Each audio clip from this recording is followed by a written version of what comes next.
हमारी ये गलतफहमी रहती है कि साइबर क्राइम का मतलब है इंटरनेट के माध्यम से ही अपराध होता है,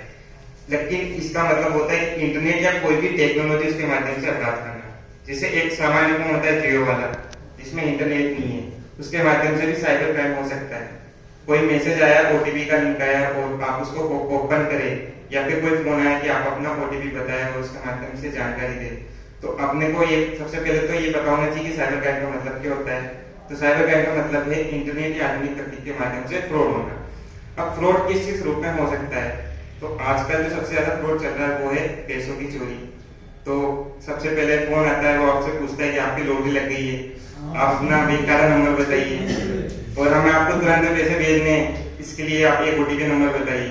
तो पहले तो क्या करता है, वो आपको कुछ राशि बताता है कि 1000 रुपये मिलेंगे और वो वास्तव में 1000 रुपये भेज भी देता है हमें। फिर उसके बाद वापिस से फोन करता है कि आपकी इस बार 10,000 रुपये की लॉटरी लगी है और वो दोबारा से 10,000 रुपये भेज देता है। ठीक है, लेकिन फिर जैसे जैसे फ्रॉड का लालच बढ़ता है, अंत में कहता है कि 1,00,000 रुपए की लॉटरी लगी है और बदले में अगली बार क्या होता है, पैसे नहीं आते, सारे सारे पैसे गायब हो जाते हैं। दूसरा साइबर क्राइम के रूप में क्या होता है, व्यक्ति के जो पर्सनल तस्वीरें होती है वो क्या होती है, इंटरनेट पर डल जाती है और खासकर के लिए महिलाओं के लिए, लड़कियों के लिए एक सुरक्षा का भी विषय है।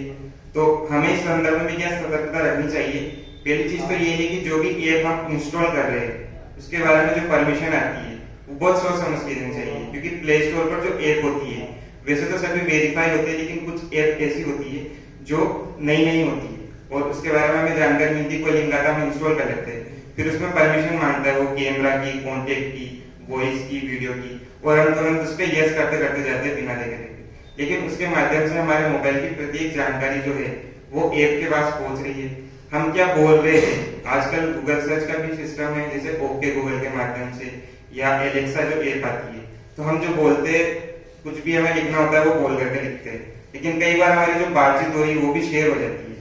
और उस बातचीत का क्या होता है, वो दुरुपयोग हो जाता है। तो हमारा प्रयास रहना चाहिए कि साइबर क्राइम से बचने के लिए मोबाइल फोन, जिसके माध्यम से ये सबसे बड़ा जरिया है अपराध होने का, तो जो भी जानकारी हम दे रहे हैं, उसको अनुमति दे रहे हैं, वो सोच समझ के दे। दूसरी बात, कोई फोन आता है बैंक की तरफ से बोल रहे हैं या कोई लॉटरी लगी है, तो उसको ओटीपी की कोई भी जानकारी हमें नहीं बतानी है, ना तो अपने बैंक खाते का नंबर बताना है, ना ही कोई जानकारी बतानी है। तो हम इन सभी बारे में सतर्क रह करके साइबर क्राइम से बच सकते हैं और अपना और अपने परिवार का जो नुकसान है उनसे बचा सकते हैं।